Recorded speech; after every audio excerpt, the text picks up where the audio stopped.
You know that feeling, that pressure to be perfect, like right now? In a world that just wants instant results, it's a lot. Today, we're going to dive into a simple story that gives us a whole new way to think about a virtue that, let's be honest, we could all use a little more of: patience. So let's jump right in and meet someone who gets this feeling completely. Her name is Mariam, and I have a feeling her story is going to sound, well, pretty familiar to a lot of us.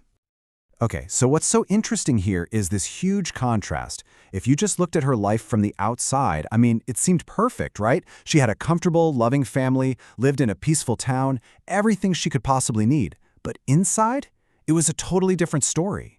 Her mind was just this whirlwind of frustration with learning, embarrassment over every little mistake, and this intense desire to be perfect and to be perfect fast. And this really gets to the heart of it. Her struggle wasn't about what was happening around her. It was all internal. It was this huge battle against the crushing weight of her own expectations. You know that feeling where any single mistake feels like a total failure, like it defines you? That's exactly where she was at. Man, this detail is just so powerful, isn't it? The idea that the laughter from other students would just stick with her long after school was over. It shows you how that fear of what other people think was fueling all of her private frustration. That laughter, wow, it became like the soundtrack to her self-doubt, And it just made her want to find some kind of shortcut to success even more.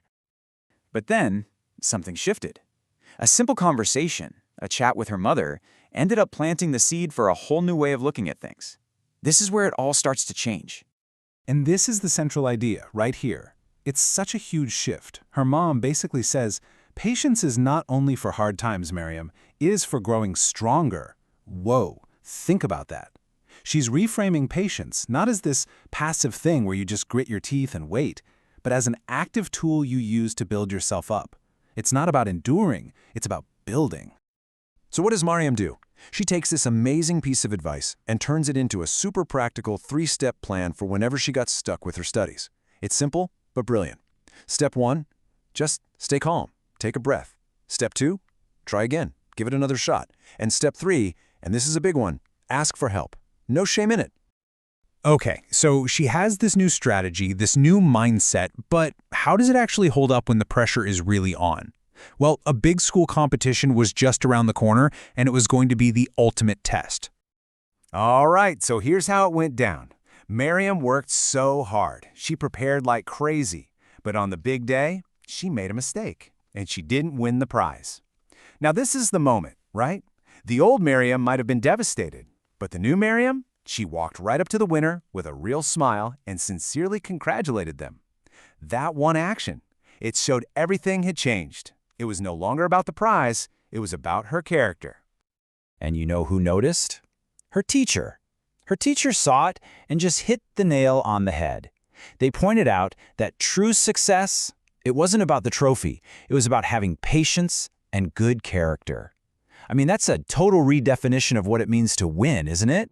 So this brings us to the final piece of her journey. We get to see the real, lasting impact of this newfound strength she has. Because the real prize here, it wasn't a single trophy at all. It was this incredible ripple effect that completely changed her life. Suddenly, other students started admiring her, not for being perfect, but for her kindness. Her studies actually started improving over time. Her confidence just grew. And maybe the biggest thing of all?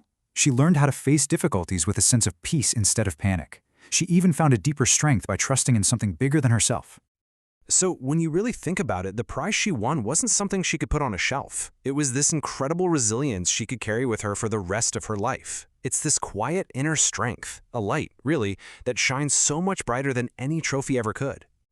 And that really leaves us with a big question to think about in our own lives, doesn't it? In this world that's just obsessed with getting things now and getting approval from everyone else, what prize is actually worth more than inner peace? It's definitely something to chew on the next time you find yourself up against a challenge.